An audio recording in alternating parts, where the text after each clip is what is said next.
Good afternoon and welcome to this week's edition with People Progressing podcast. And I'm really excited to have Chris Nielson on.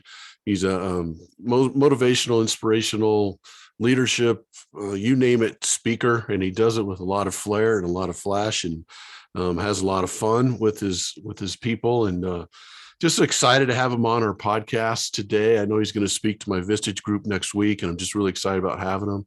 So, Chris, what I do is just kind of have you go over where you grew up, what you do, what you like to do, what kind of got you into where you're at now, and we'll go from there. So that's a big opening, Joe. So you cut me off when you want.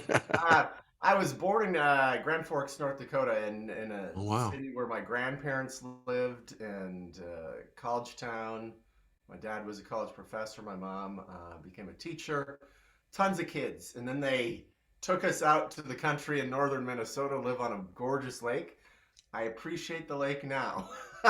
I didn't appreciate missing all my friends when they took me there, but I got used to it eventually. But sports was most of my life growing up, and I, I I say this: I was programmed by a TV commercial as a kid. Never let them see you sweat.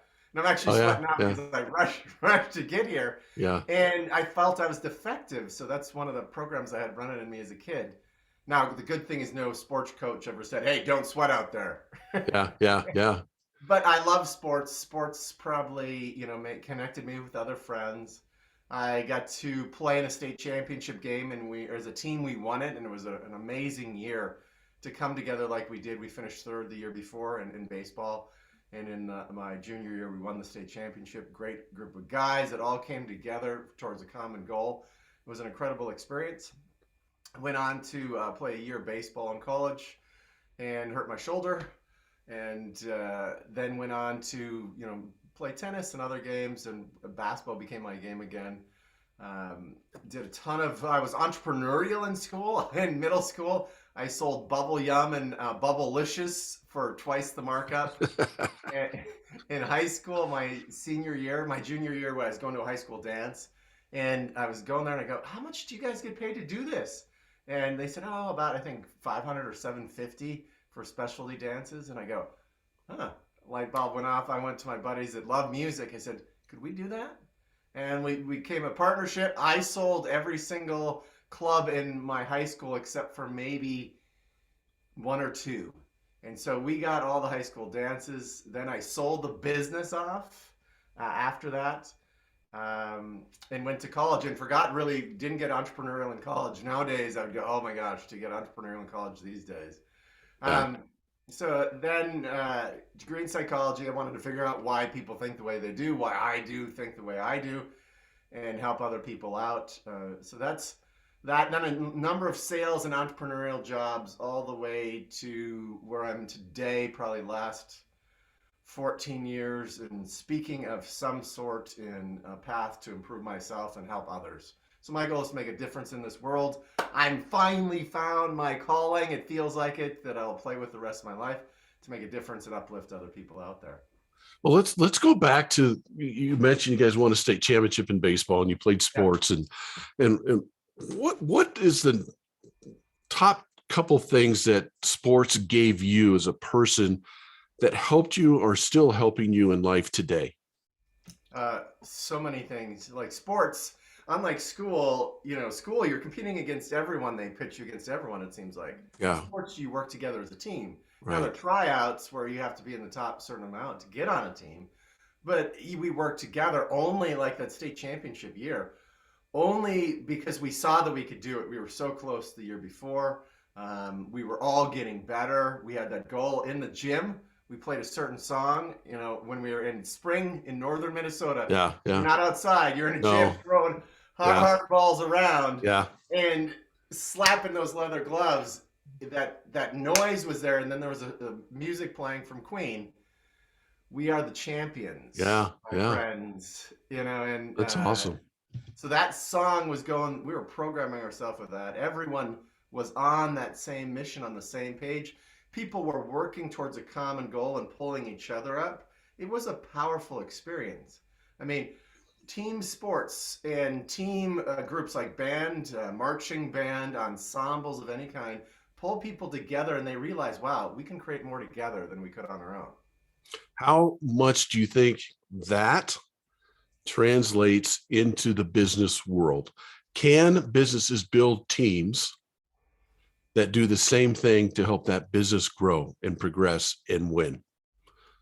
Absolutely, I think. And I've seen some incredible teams out there that together we produce way more than apart.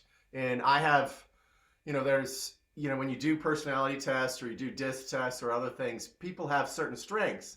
And if you try, a lot of companies and a lot of people try to put themselves in their weakness and they really struggle. Yeah. They don't have the tools they need to succeed. And the tools or what they need to succeed may be a partner that has your weakness as their strength. So together you're actually more than two.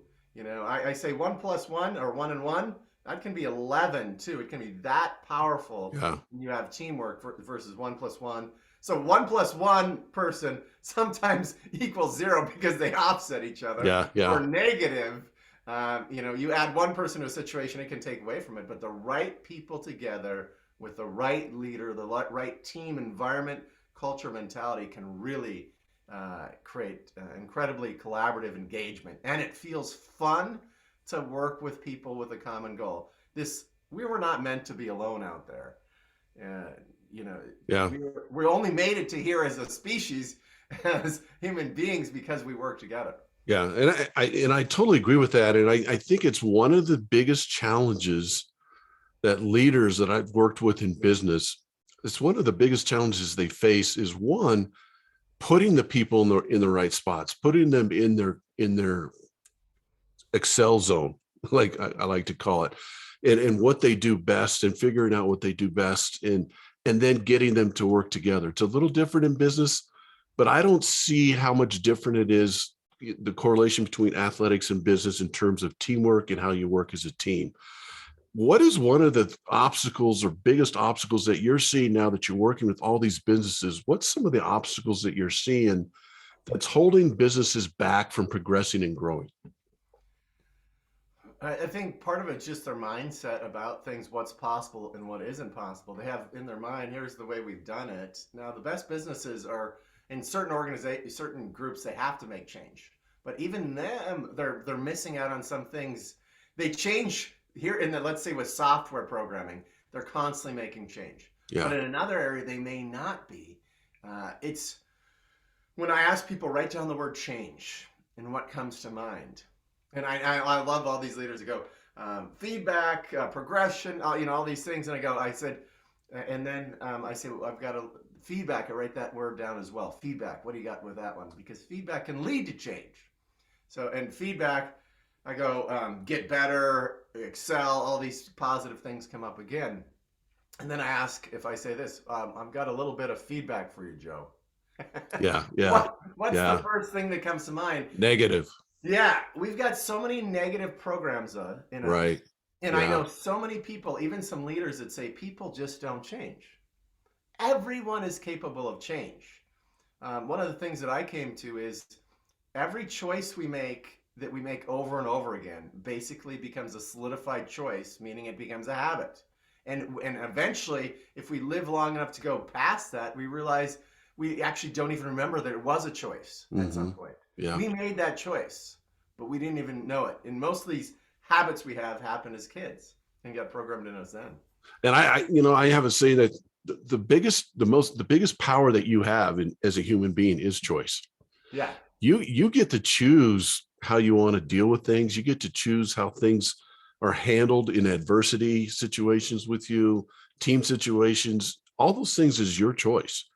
And the power of choice is huge in my mind. And I don't think people look at it that way, though. I don't think they see that they have the power to choose the positive way out of it, or to choose to grow from it, to choose to learn from it, to choose to do those things.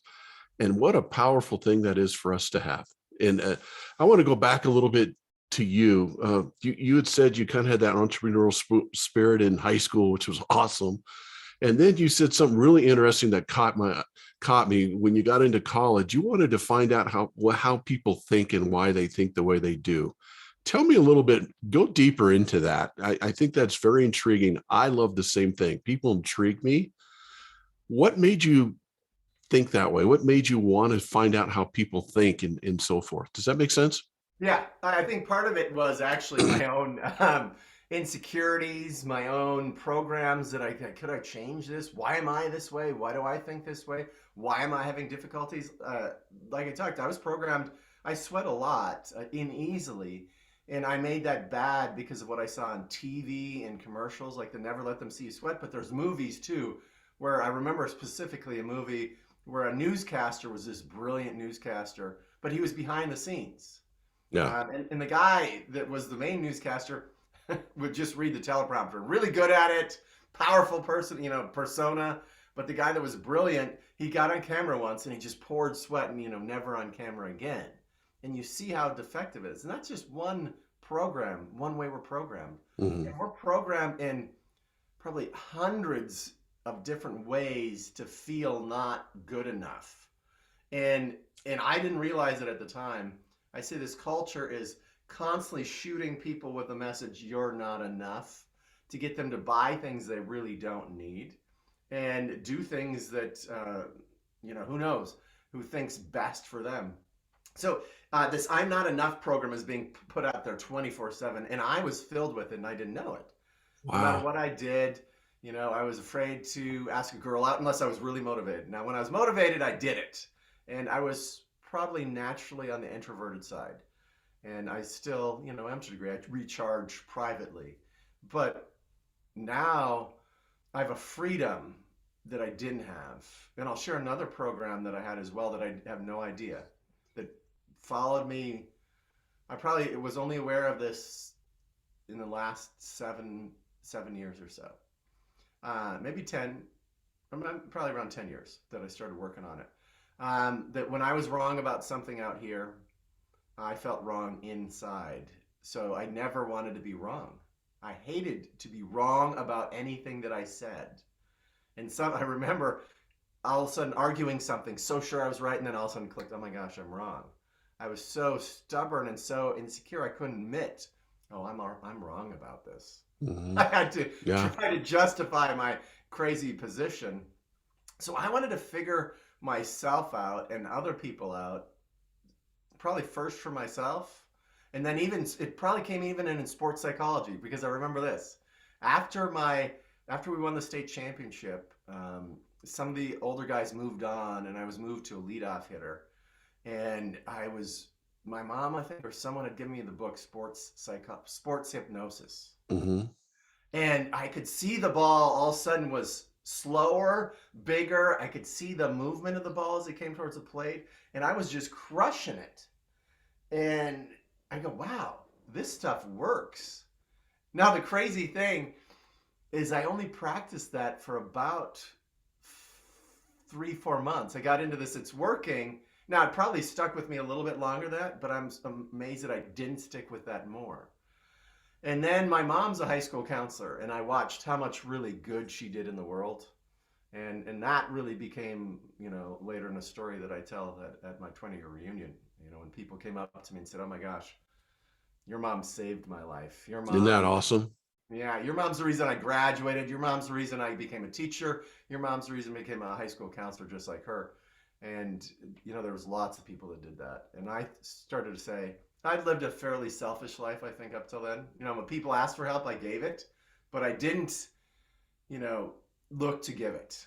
And I go, man, she has so many people that would do almost anything for her. And then I got it hooked on this. It feels so good to give. Yeah.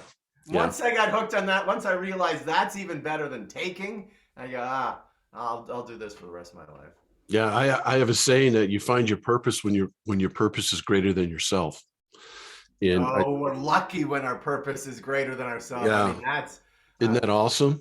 that's wisdom, Joe.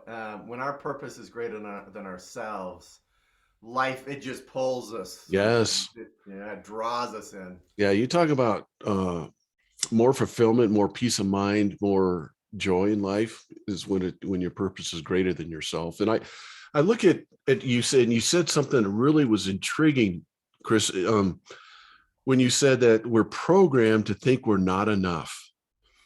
So how do we get out of that program? You know, I call it we've all heard the imposter syndrome. That's kind of what it is. And we've all been through that. We've all been through that. We've all been programmed to think we're not good enough or not enough. How do we break through that? How do we break that down and get through that? Yeah, the good thing here, people, anyone listening to this, you can break through that. I'm Yeah. broken through it to a degree. Now, there's work left to do. I'm still a work in progress. Yeah, we all are. Yeah. But it has become one of the big things I want to work on for myself and help others with. And when I talk about, and I'll lead to it this way, if you look at most modern fears, they're the future projection of things going wrong. And I'm not good enough is going, you can't handle a situation. So oftentimes I ask, and I don't know, I might ask your group in terms of this, what's the one modern fear that underlies all other really modern fears? And when I get to it, I get lots of guesses. People rejection, fear of death, fear of being poor, fear of making a mistake, fear of all these fears come out. And I go, I think there's one that underlies them all in the modern fears. The fear of being inadequate to the situation. And that is that really the fear of not being good enough. Wow. And what that means is like, if you were, like, say you rejected me, and I go, oh my gosh, I need Joe's help to do this. I was so counting on Joe. If Joe rejects me, probably everyone's going to reject me. If that's my thought pattern, I'm going to be in trouble. But if I go, hey, if Joe rejects me, I guess it just wasn't a fit here. Yeah. And I'm capable of going on and doing other things. Take relationships. If someone gets rejected by, the love, what feels like the love of their life, people go, oh my gosh, I'll never be happy again. And I've been there. Yeah. I thought I'd never be happy again. We think if we know we're enough and we can attract so many wonderful people into our life, that rejection is not going to be as painful.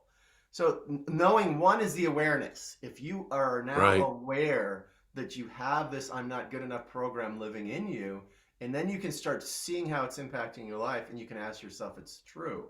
And let's go to this, like when I'm wrong really was kind of an I'm not good enough program. If I'm wrong out here, it made me wrong as a being. Mm-hmm. That's a kind of a similar program in that sense. And I started to change that. No, if I'm wrong out here, I'm not wrong as a being. I don't think I came to this realization. I don't think anyone can ever be wrong as a being. Now, we can make mistakes, do all kinds of things that don't work, don't fit the situation, whatever it is. But beingness, I don't think our beingness can be ever touched. And I did some awakening coaching. For me as a trainer, I became that I can take people to this expansive state where when you're asked this question, is there anything that needs to be added to this situation to make it perfect or taken away? And you come to this place, oh my gosh, nothing needs to be added, nothing needs to be taken away, that it is perfect just as it is if you're fully in that moment. And that's really one of the keys for me now enjoying speaking. Because in the past, I had a deep fear that you would see the defective, sweaty me, you would reject me, and it'd be so painful, like that moment that when I spoke in 8th grade, it'd be so painful like that I didn't know if I could handle it again. But being present is where fear melts in the air like water vapor on a sunny day. When the sun comes out, that's the more present you are, then that fear water vapor just disappears. So it's so powerful. The more present you get, the more you will let go of fear. You'll let go of this I'm not good enough program, and then just constantly reprogramming it. I went from programming, if I'm wrong about something out here, I'm wrong inside, to if I'm wrong, it's just something cool I get to learn. I go, excellent. I didn't know that. Thank you for telling me I was wrong or sharing that I was wrong. I get to learn something new, and I'm super curious. And one of the books that helped me was the book Mindset by Carol Dweck. And a lot of companies are taking on the growth mindset mentality. Vistage as an organization uses the growth mindset. Yeah, big time. Yeah. That's why I love doing it. Yeah. Yeah. And I'm going to go back when I asked you that question, and I'm going to kind of recap it. The first step in kind of overcoming I'm not good enough and those kind of things, that voice in your head, is being able to be aware of that, be conscious of those thoughts, be conscious of them, because most of the time, those thoughts are more subconsciously ingrained in us. And what you're trying to do is bring people to the conscious part of it and say, oh, no, there it is again. It's telling me I'm not good enough to go speak. I'm not good enough to lead this team. I'm not good enough to do this project. I'm not good enough to fit in with this team. And you're saying get it to the conscious level so we're aware of it so we can beat it down. Is that right? Right. Well, I wouldn't say beat it down. That's the only thing I disagree with. Okay.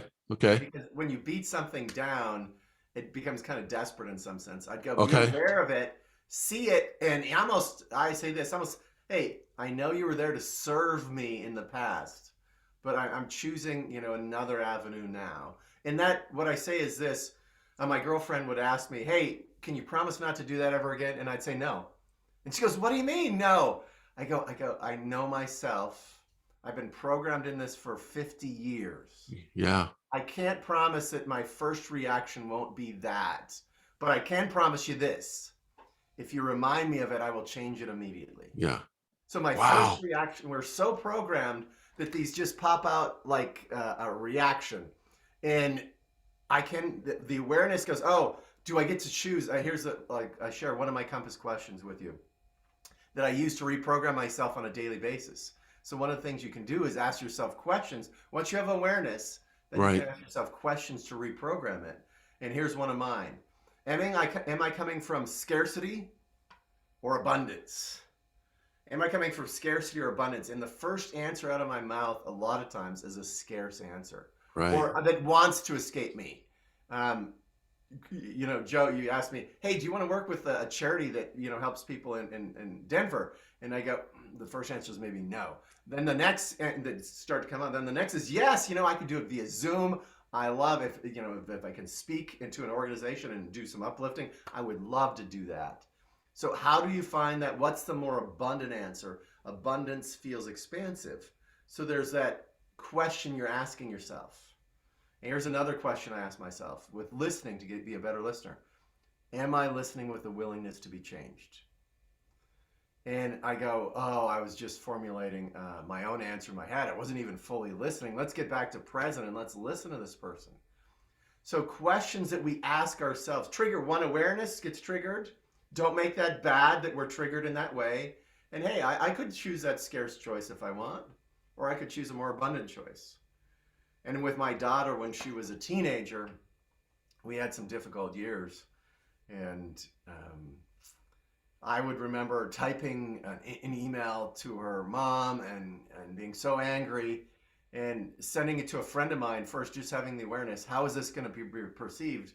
And my friend would say, yeah, send that email, Chris, if you want to accomplish the exact opposite of what you just told me. I love that. And I would realize it, and I could see it then through her eyes. She helped me see it in a different way. And then normally I wouldn't send it. And then the question goes, what would love do? How would love respond? And it was interesting. I would have these probably petty, insecure answers to different things. And love, I would ask love, how would you respond? And there was almost like an answer there. And it would go, well, not like that, Chris, but we'll love you even in your pettiness. So I felt like love would still love me even when I'm petty. But love might respond like this. And that helped me make better responses. That's unbelievable. It's so powerful. And I have this question for you next, because this is, I think, where I struggle a little bit with what you're talking about. You're saying you have the choice to respond with scarce or abundance. I'm taking a class right now on PQ intelligence, positive intelligence. It's a lot along the same lines of what you're talking about. Yeah, I'm actually a coach in that. Oh, I love that. And I'm doing that right now. My problem that I'm finding myself as an athlete, as an ex-athlete, is you've been programmed so much to compete. So, for example, I was a pitcher. So it was me against the hitter. I'm competing against that hitter all the time. Me and him, me and him, me and him. And I find myself doing that in the real world as well, if that makes sense. So when you're talking about I respond in scarcity or abundance. Well, if I feel like I need to respond in scarcity because that's a competitive part, I need to beat you. I need to, instead of feeling that it's okay to step back and respond in the abundance part, because we can both win now. I don't have to strike you out. We can both progress and learn and grow. And I think that's been my biggest challenge when you talk about being aware and then how you're going to respond. You're going to respond scarce or abundance. Or in the PQ world, are you going to respond with the saboteur or with the sage, the good part? And I find it's harder for me because I was so programmed to compete all the time and beat you that it's hard for me to get to that sage or that abundance. Does that make any sense? Yeah, and I'll share a little bit kind of my mentality there too. You look at some of the best, um, like Olympians right now, Right, and other people, they have a training partner usually that they competed against, right, but they also became friends with in many ways right. because they're taking each other to another level. So I imagine if we grew up as kids right next to each other, Joe the pitcher, me wanting to hit, Yeah, that you'd be throwing balls to me all the time. I'd be hitting all the time, and you'd be wanting us. I would be wanting you to try to strike me out right. because I wanted to get better all the time. Come on, Joe, throw it Yeah, fast. yeah, Give me your yeah, best stuff. You're holding back. right. I'd want that, and we would create this rising energy because we're not taking it personally. What happens, I think, in sports is the loss is taken so personally. Yeah, And I look for me in basketball, I played for years in this men's league in San Diego, California. A lot of very successful guys in there, some that own their own businesses, some multi-million dollar businesses, CEOs, top people in these organizations. At the end of the game, as the clock's ticking down, I would notice people would catch the ball and they would be more nervous than they've ever been in the yeah, entire game and just want to throw it away.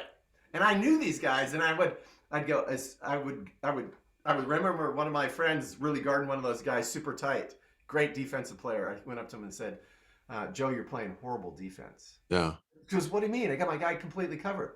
I go, "No, you got the worst guy in the court completely covered, so no one can throw him a pass." yeah, yeah, Great defense would be to back off, make sure they go, oh, they got to get him the ball now, suffocate him when yeah, he's yeah, nervous, yeah. so he can go. But at the end of the game, people would be afraid to take that last shot. And when you're afraid to take it with fear, like it It, goes in your arm it and paralyzes you. it makes you don't have a smooth movement of your shot. I Yeah, wanted to take the shot and I got in the Zen mentality is that I want to be so present in the moment. So I'm not imagining myself missing or making. I'm just fully present, catching the ball, shooting. I don't make myself bad for failing anymore. That is wow. the process to success. And we talked about it before. I think we did. Babe Ruth, did we talk about the Babe Ruth story? Uh-huh, yeah. Yeah. So Babe Ruth's story actually changed me, Joe. That was a program for me as well. And do you remember how many home runs Babe Ruth had? Yeah, you told me and I forgot. 762 or something. Close to that, 714. 714. And he had 1,330 strikeouts. And I thought, wow, he was actually the king of home runs. Now he was a left-hander. I'm a right-hander. Yeah, King of home runs, and he was known that for years, and still known in many baseball circles today. He was also the king of strikeouts, and almost no one knows that.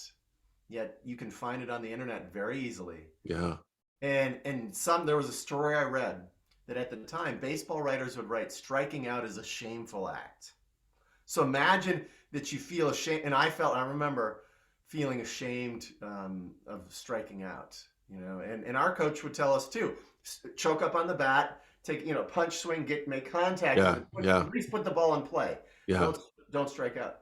Babe Ruth, king of strikeouts, whiff, and the person who stole that from him was Mr. October, Reggie Jackson. I think yeah, there is a new king of strikeouts now, and I should look who it is. yeah, But super successful people strike out more than others typically to get to where they are. Now, when they're there, they probably don't strike out as much, but they strike out. And I thought to myself, what am I willing, Chris?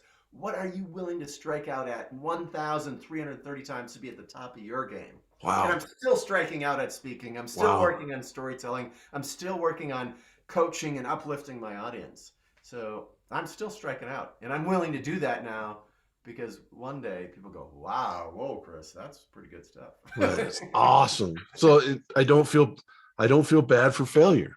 No, and that was a big change for me. Again, Yeah. failure on the outside, failure on the inside. I had to change that to Yeah. be able to Yeah. do that. One of my talks, I go into a room and talk about failure, and most CEOs, this was, I think there was 70 to 80 CEOs in this room, some of $1 billion company, I think. Most people don't own that failure leads to success. Yeah. Now they got there, and they might have failed to get there, but then when they get there, it feels like perilous. I got to hold on to this in a degree as well.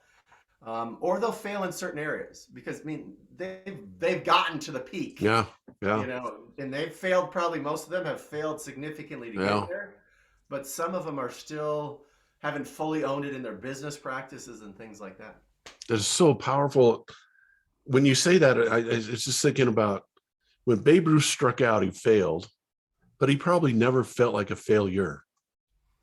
I don't think I don't think he could have to do that. Now I do say this: a lot of successful leaders and sports people have been chased by fear, and that's kind of when you're Oh talking yeah. about the positive intelligence coaching. I'd rather be pulled by love than chased by fear. So I'm looking to, and I was chased by fear to succeed at different things, Yeah, me too. and a lot of people were. But I'd rather be pulled by love now, love of the game, love of competition. I mean, if you were next to me, we grew up next to each other, and you weren't a very good pitcher, I'd rather have you be a great pitcher. And I go, oh, Joe struck me out 10 times again a day. I can't wait to get to him tomorrow, see if I can drop that down, Yeah. in Yeah. whatever game we're going to play. And you would have made me better. And if I was a better hitter, I would have made you better. Right. I could even have said, hey, Joe, when you threw that little, the slider, that got me way more than your curveball. When your Yeah. curveball hung and I started to love you, your curveball Yeah. was hanging there. Yeah. And your fastball, I had trouble reacting to. Just keep giving me the fastball, Joe, with a little movement on it. So when we're talking about leadership, Chris, we're talking about leaders who have failed, have gotten to a leadership position, and they're the ones who can overcome failure. Probably, the successful business leaders, successful business people have failed numerous times to get where they're at. I think some of those leaders have a hard time having that compassion for some of the people they lead when they fail. Yeah. And they fail a little bit as a leader that way. They can't see that they failed and overcame, and they have a hard time seeing that other people fail as well. And they kind of panic sometimes with that. I see that a lot in leadership. That's a great point. And you multiple things in there is one I see is oftentimes one of the things I like to do in different programs, and I don't have time with a lot of leaders to share everything I do, but look at how you got to be a success. Right. And Right. oftentimes a leader hasn't done that. Why am I so successful? Break it down. Oh my gosh, I did this in the past to be so successful. Now that I am successful, I'm becoming this conservative position. Like in football, the team gets way ahead, starts to play prevent defense, be really hand off the ball, and all of a sudden the other team comes back and they may lose the game. But I go into organizations, and one of the principles I say is dare to fail. I say it in a different way. I actually say dare to suck, which upset me at first when I heard it. I totally resisted it because remember, when I joined improv, which is one of my backgrounds as well, when you fail on the outside, you're failing on this side. I didn't want to suck at anything because then the beingness of me would. But when I share that with leaders or their organization, some people say, employees say, you can't suck here because they'll fire you. Mm-hmm. And there's this mentality, and this example I use, it's pretty powerful. I say, are you a concrete person or organization? Concrete. Meaning if someone tries something difficult and they fall and they fail, do they land on concrete? Or are you a net leader or organization, meaning a net culture? If your people climb up the ladder, take a risk maybe on the trapeze of speaking or communicating or leading, and they take a risk to try to be better and they reach for it and they fall, do they land in a net and they get to climb up the ladder again, or do they land on the ground? And a lot of leaders are concrete. Yeah. I know there's been times in my life that I've been concrete. You failed around me. And I go, that was wrong. Yeah. What were you thinking? Yeah. God, that's powerful. That's so cool. And how do you stay present? You were talking about kind of going back a little bit and overcoming adversity and that fear. I have a saying that the only fear I want you to really fear is fear regret. So you outwork fear Mhm. so that after, whether you win, lose, or draw, or you speak and it goes well, or you speak and it doesn't go as quite as well, or whatever, you worked as hard as you could to prepare yourself for that. So you don't have regret on how you prepared and got yourself to that point. But you talked about being present. Tell me a little bit about that. How do I become more present? Yeah, that's where the magic lives in It's my life. powerful. Yeah, and if I want anyone that's watching this, think about or listening to this, think about the peak experiences in your life. Yeah, That's when we were present. right. Maybe an awe of a vista of a mountaintop. You go, oh my gosh, this is incredible. At least for a moment there, you were present. You weren't thinking about your to-do lists, your argument with someone. You were just there in that moment. And that's why sports for me, basketball really was probably the big savior for me, in that game was so fast and so reactionary that it made me present. It became magic for me. And I remember, and give this example. I was biking a lot. And biking, you have a lot of time, especially if you've done a lot of it, you have kind of think a lot. So I wasn't present. But then a friend took me out on the single track through trails and stuff like this. And you had to be so present with it. Yeah, I thought, oh couldn't my think of gosh, anything else. that's a different feeling. And Wow. it felt so good to be present like that. And it's just a practice of being present. And you can practice it, from PQ, positive intelligence, which I coach as well. It's just, if you're out there listening or watching this, put your fingertips together with the presence where you can feel, now rub them back and forth where you can feel the fingertip ridges. Hmm. Yeah. Our body is a gift to help us become more present. I think people, why they're so addicted to athletics when they get good is because they're present doing it. And they want to go back to that present feeling more and more. And if you stay with that fingertip, feeling the ridges back and forth, or doing with your whole hand back and forth, and feeling the pressure, the heat, the touch, you get there fully, it'll bring you present for a moment. This world is, you are craving, and this world is craving people that are present. It's like the best singers in the world. They're on stage fully in that moment. Yeah. The Yeah. reason why we love watching professional sports, we're watching a group of human beings that are present to the nth degree, and we don't even know it. We don't know that's why we're so. They're present and fully living life. It's like one of the things. I have a bunch of crazy theories, and I love sharing them because sometimes it gets people to laugh. And one of them is this. I go, and it upsets people when I share this one sometimes. I said, I think the reason why Americans love zombie movies so much is they're a little more dead than we are. And I say that, and people go, no, Christy, that's wrong. Or some people laugh. And the laughing people go, they have a realization. You know what? Maybe. And I say this, you go to work, you're thinking about work before you get to work. You could be, your loved one could be sitting in the seat next to you, but you're already not even with them. You're thinking about work. You're going there. You're doing the work. You're thinking about what's next. Now you're thinking about the end of the day. You can't wait to get to the end of the day. You get to the end of the day. You drive home again. Your family's there. If you have little kids that are super present, they run up to you and want to play. Maybe if the gift is you get present with them for a minute, or you go, honey, I'm sorry, I'm too busy. And you're thinking about the next day and all your problems and challenges. And you go, let me turn the TV on just to forget my problems and Hmm. challenges. Now you're sleeping, you're on to the next day, and you're repeating over and over again. We miss the present moment so much, chasing problems in the future. And I'm not against strategic thinking. Strategic thinking is phenomenal, but when you get present with your child, when you let your child bring you to play, children have so much wisdom in there. Hmm. Before they've been just shot full of holes of the "I'm not good enough" program, they're they let them take you to the present moment and play with them. And that 10 minutes of playful presence with a kid, I think, is worth way more than 2 hours of distracted, not in the moment.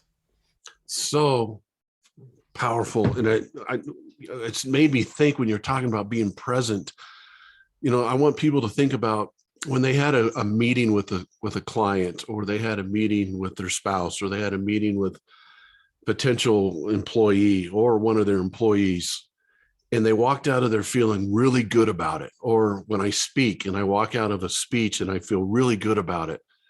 And it just made me really, it clicked with me that right there is when I feel great about it. I tell people, I feel like I just won a state championship again. And it's like, because when I got into that moment, I was completely present. None of the outside stuff was in there. It was me, and just like kind of our conversation right now. I'm completely 100% present with you because it's so interesting what you're talking about. And I have a saying that you need to learn to listen so you can listen to learn. And I think listening is maybe one of the best things you can do to be present. Really, I want to listen to you so I can be present with you, so I can take in what you're saying, so I can learn to listen, so I can listen to learn, because I want to learn with you. And it all goes back to my thing about growth. When I get on with Chris Nielson, I want to get on here because I want to learn from you. And the only way I can learn is to be present with you, well, to listen to you. thank you, Joe, for your presence and your questioning and your listening helped me be more present too. It's like we infect each other positively and Wow. negatively. Yeah. When you are a fully present listener for me, you get me excited about this call. I mean, I was up late last night flying into here, got up rushing to get here, and now I'm present with you because you're fully present with me. Yeah. And that's what you talked about, the magic of a conversation. Those magical conversations are usually when you're just fully present or playing with ideas or creating whatever it is. You're in that moment. Being that I was a fearful speaker because I was future projecting you rejecting me. And I Yeah. had fun as a speaker. Now I have fun in the moment. It's almost speaking has become as fun as basketball in a way. Because Yeah. I'm in the moment getting to play with my audience. I don't just blah, blah, blah out on an audience. I'm looking to pull out the best from them, create a collaboration like a team again. We're a team in this. We're going to tap into the entire wisdom of this room to make everyone in this room better. Yeah. When I'm playing in that collaboration, that's a ton of fun.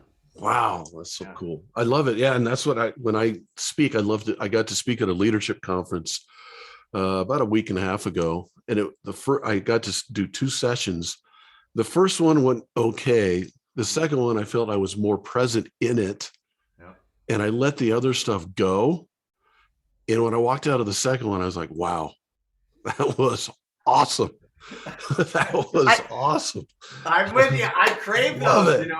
it! Sometimes the room loves me, but I could feel that I was off just a little bit. Yeah, yeah, Like I was missing the present moment too many times. Maybe something in my life pulled me from it. I right, still try to deliver as much, and then you do what you did, Joe. If you hit that home run, you feel, oh my gosh, the peer of the bat is yeah, solid, yeah, yeah." and you feel connected to your audience. There's a magic in that. Yeah. And sometimes when I get outside the connection, it's when I start thinking like this: oh, that person's not listening. Oh, that person's disengaged. Or now all of a sudden I'm not present. I'm outside and I'm trying to scramble back. And instead of just, like you said, get them involved, and oh, beautiful Well, stuff. what you said happens a lot. It's like a Yeah. speaker. If there's any speakers out there, and if you're a leader or business owner, you are a speaker. Yeah. Yeah. We're every business owner, every entrepreneur is a speaker. Now, become a better speaker. That's the number one skill you probably can invest in. Right. And the best speakers, as Joe led to this, I say this: if you're a top level speaker, the number one skill of that is to become a great listener as a speaker. Right. Because I'm constantly listening to my audience, their body language, what they're saying, their tone of Right. voice, their eye contact, how they're listening to me. But being in the moment again comes back to the magic of that. Being present is a gift you give to your audience too. Because Right. imagine a speaker walking in front of the audience that picks up their phone. Hey, Yeah. Yeah. Yeah. then you pick up your phone. Right. But if they help you be present and you go, oh my gosh, there's something I'm really powerful going to get out of here. And I wish I could clearly articulate it to people. Give yourself the gift of the present moment, Yeah. because you give it to others, you're going to have so much more joy in life. It's why we love watching professional sports. Like we want to go to concerts. The music, yes. And we're witnessing all those musicians fully present with us. Well, and I look at it like in the business world. So here's a great example of this. You and I are sitting down, and I don't like to call, I tell people this all the time. Please don't call your review process the performance review. I always tell people, call it the growth review. I like that. So now all of a sudden I'm walking in and I'm the leader, and you're coming in for your growth review. Now one thing, you already have more of a positive outlook on it because it's called the growth review. I'm writing that one down. That's a writer for anyone out there. If you're a business owner, growth, just change performance to growth. Growth. Yeah. All the time. So you talk about the net and the concrete, right? The net is growth. The concrete is performance, right? Because we're going to get performance out of growth, right? But so let's just kind of role play this. So I'm coming into you, or you're coming into my office. I don't call people managers or bosses anymore either. I call them coaches. So you come in, I'm your coach, and you sit down. Yep. The first thing I do is I put my phone in my desk. I put the thing that I was working on off to the side. I clear my desk so that my desk is clear to you. Now, all of a sudden, I look at you in the eye. What is your feeling right then? That I am now present with you. And did I watch you do those things? Yes. I love that. So I was going to say, yeah. So I just watched Joe clear his distractions because I showed up. I feel more valued. Right. You know, right there. Right. And I'm going, oh, this is different. He's here for me. He's here for me. Now, if you're right too, if it was a performance review, I'd go, all right, he's getting ready to be here for me in a different way. Right. But the growth review, okay, he's fully here to support my growth. Right. Love it, Joe. Let's get after it. Yeah. And now all of a sudden, now you're engaged, and now I'm totally engaged, and we're present with each other. Now what I say is, now my job is to use these two holes in my head more than this hole in my head. And I'm going to sit here and I'm going to be present by listening to you so I can learn from you, even though I'm the so-called leader or the so-called coach here in this situation. I want to go at this like I can still learn from you where you're at, what you're doing, how you're doing it, everything else, so that I can give back to you and give you my expertise. And it's you and I one-to-one, and nothing else is going to bother us. The phone's going to ring. It's not going to bother us. I'm still right here with you. I'm present. Powerful stuff. Love this. You get me all fired up. Okay, you got me fired up, Joe, because you know how words matter so much. Yeah. Remind me of this. You know, I often ask this, and it was cool. I was doing some work for Microsoft and was sitting down afterwards with a group of the executives, and they were around a lunch table. And one of them said, "Hey, Chris, did you know that we don't even use the word feedback anymore at Microsoft?"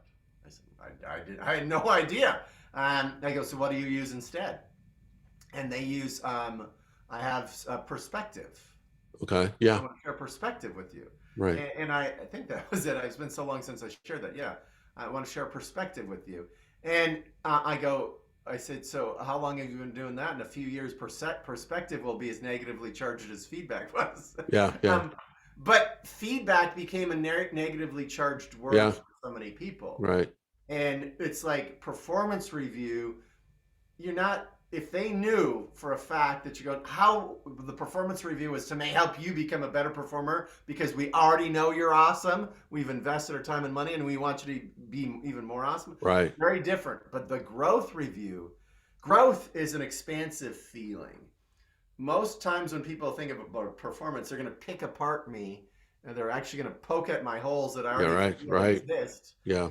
And so that's so powerful, changing your performance review to a growth review. and sitting down present with someone, because a lot of people in your organization are looking to leave. And though, if they feel like they can grow in your organization versus another organization that they're not getting growth opportunities, why would they leave you? If Yeah. they're constantly growing, why would they leave? And if they're constantly growing, what is your business constantly doing? Growing as Right. well. So I that mean, growth mentality is yes. so powerful. That's why this is called the People Progressing Podcast, because I I want like people it. to keep progressing all the time. Okay, we got about 4 minutes, and we got All right. to. This has gone so fast. What's your purpose in life? To make a positive difference in other people's life, to uplift other human beings, and I'm love that I get a chance to get that gift to share with. Especially, I want to send as many positive ripples through the world as I can. And thank you, Joe, for inviting me into your leadership group, Yeah, because leaders have the opportunity when they make changes in themselves to send out even more positive ripples. love it. From my real estate background, I love the word leverage. Yeah, And so this is my lever to become a speaker, to share with you some of the things that have positively changed me and other leaders to uplift you so you can uplift your people as well. love it. Okay, what's your passion in life? A passion again for making a difference, a passion for playing with people, and they see maybe behind me the fun. Yeah, I started to put the fun in everything. Even yeah, in basketball, Joe, people would look at me, is that guy having any fun out there? I was pretty serious. yeah, yeah, yeah. Um, and I realized for me, I now engineer environments to be playful environments of inevitable success. Right. Have the fun in it. Why? I don't want to go through life. Oh, dang it, I got to do that. Oh, I get to do that. Yes, yes. The Get to have to. presentations, I want to be fun. I want them to be collaborative and playful. Right. I want people to laugh because that brings people more playful in the present moment. So fun, that three-letter powerful word in bringing constantly in my life. And the play word, PLAY, is also incredibly powerful as well. I love that. And I think every business leader should have this goal. Maybe is the number one goal, that their workers get to come to work instead of have to come to work. I go, Boom. I absolutely. If they feel like they get to come to work, and one of my favorite things now to share with leaders is this, and this can be worth a bunch of money to someone out there just thinking about it. How do I compete with the weekend? Yeah. Yeah. Meaning, and Yeah. you really can, because some Yeah. people's weekend doesn't have a challenge. Your Right. work can have a positive challenge. It doesn't Right. have an engaged, collaborative team, and that feels good to have an engaged, collaborative team. What if your engaged, collaborative team is fully supporting of each other? They're present in the moment. They're having a ton of fun with you, and I give a thousand other ways you can compete with the weekend. So you can have a ton of Love fun. it. Now I have it. My book is called The Three Ps: Finding Your Purpose, Perspective, and Passion. That's why I ask you these questions at the end. And I say purpose equals passion and passion equals purpose. You just proved that. And what holds it together is your perspective. That's what holds your purpose and passion together. What's your perspective on life? I've got a lot. Well, my big one is this: that you are whole and complete just as you are out there. It's just realizing these crappy programs that we've been given by Yeah. even well-meaning people. Yeah. And you're getting secondhand, I'm not good enough. I'm Yeah. not good enough is blowing out there all the day long. Yeah. You are good enough just as you are. And when you truly feel that inside, one of the things I say, I want to help leaders walk into a room with an uncomparing confidence, meaning that you don't need to go, oh, I'm better than that person, I'm not better than that one, or I'm better looking, or whatever it is. Yeah. That you don't need to compare yourself to others because you feel your whole and completeness. And as a leader pulled by love instead of chased by fear, that's what I'm looking to grow into myself. I'm teaching it because I'm whatever part I'm on that path myself, I want to help other leaders because I've given myself a sense of freedom. I was insecure about losing my hair. I was Yeah. insecure about sweating and so many other things. This is the best haircut ever now. Yeah. Love it. I love it. And comparing takes the joy out of life. And it Yeah, really does. I love that. I think someone's phrase there was comparison is the thief of joy or something Yeah. like that. Oh, yeah. No doubt. Yeah. Well, Chris, I want to thank you for coming on the People Progressing podcast. How can So people, happy to be here. yeah, how can people get a hold of you? Chris at chrisnielson.com, and that's CHRIS, NIELSON. So chris@chrisnielsen.com, or just go to chrisnielsen.com. Find me on LinkedIn as well. I love connecting with cool people. Reach out truly. If anything resonated with you, send me a note. Yeah. I do a speaker skills training. Go to that place, speakerskillsplus.com. Awesome. I appreciate you coming on today. I know we're out of time right now, but I want to thank you for coming on the People Progressing podcast. And you inspired people today. You changed some lives today, and I appreciate you doing that. Thanks, Chris. Have a great day. Thank you, Joe, and thank you for being so present. You made this a fun and enjoyable. Oh, I love it. Thank you for joining the People Progressing podcast this week. Joe White. You can get a hold of me through CoachJoeWhiteConsulting.com. You can get on my website. You can buy my book on my website. And please download and subscribe to my podcast and get it out there and so forth, looking for sponsors and so forth. But I had a great day. Thanks and have a great day. Bye-bye.